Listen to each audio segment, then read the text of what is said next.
Dari mulai tebang, potong, dan belah bambu buat bikin bubuk ikan monster super besar di rumah kebun, sampai kagak terasa udah 3 hari belum jadi juga, gara-gara cuma dikerjain sendirian. Wah kacau. Oke, kalian masih ingat kan kalau beberapa hari lalu itu aku sempet tebang beberapa pohon bambu, terus aku bawa ke rumah kebun. Buat batang bambunya juga udah sempet aku potong, aku bersihin, terus aku belah jadi beberapa bagian. Dari mulai dibelah dari ukuran besar sampai aku belah jadi ukuran yang lebih kecil lagi. Wih, mantap. BTW tadi itu di hari pertama. Buat di hari keduanya ini tuh buat bambunya udah aku bersihin dari bagian-bagian yang tajamnya. Buat kameramen aku juga pas di hari kedua dia itu ikutan sibuk buat ukur dan tandai beberapa batang bambu yang bakalan kita bengkokin. Buat ngebengkokin bambunya cuma kita bakar di atas bara api kayak gini.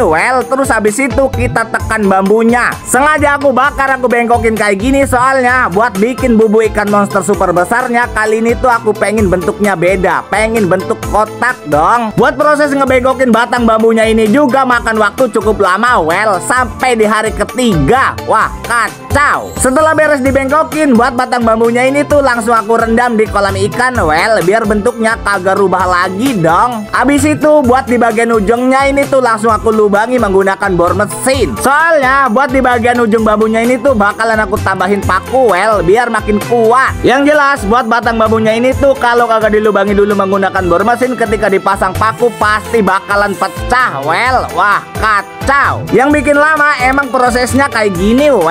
Sampai dikerjainnya udah 3 hari belum selesai juga. Apalagi ngerjainnya cuma sendirian. Kacau banget kan? Ya udah, kita lanjut lagi dong. Buat batang bambu yang udah aku bentuk kotak ini tuh aku jejerin, aku pasang tiang di bagian tengahnya. Bakalan aku rakit bubuk ikan monster super besarnya.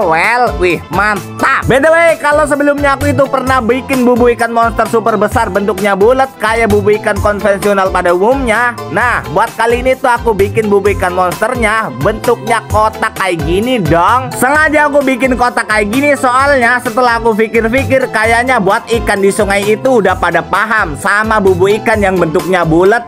Mereka itu kagak pada mau masuk. Ikan-ikannya kagak pada mau masuk ke bubuk ikannya. Mungkin mereka itu udah paham sama bentuknya. Jadi sengaja aku bikin bentuknya kotak kayak gini. Siapa tahu ikannya bisa ketipu. BTW gimana menurut kalian? Mantap kan? Tapi yang kacaunya lagi buat bubuk ikannya ini tuh padahal baru aku pasang rangkaian bambu di bagian atasnya. Tapi buat cuaca hari ini tuh udah mulai mendang-mendung gelap kayak gini dong. Kayaknya sih bakalan turun hujan. Jadi sebelum turun hujan ya udah ayo kita gas lagi. Soalnya aku itu udah kagak sabaran banget pengen cepet-cepet jadi bubuk ikannya. Buat bagian yang sebelah sini juga kagak ketinggalan dong. Oh ya, buat bubuk ikan monster yang lagi aku bikin ini tuh diameter kotaknya 1 kali 1 meter. Buat panjang totalnya sekitar 5 meter. Kira-kira di antara teman-teman sebelumnya udah ada yang pernah lihat belum bubuk ikan bentuknya besar tapi kotak kayak gini? Kalau udah ada yang pernah lihat, coba kalian jawab, tulis di kolom komentar ya. BTW ini tuh belum jadi, masih ada proses selanjutnya. Lanjut part 2 ya.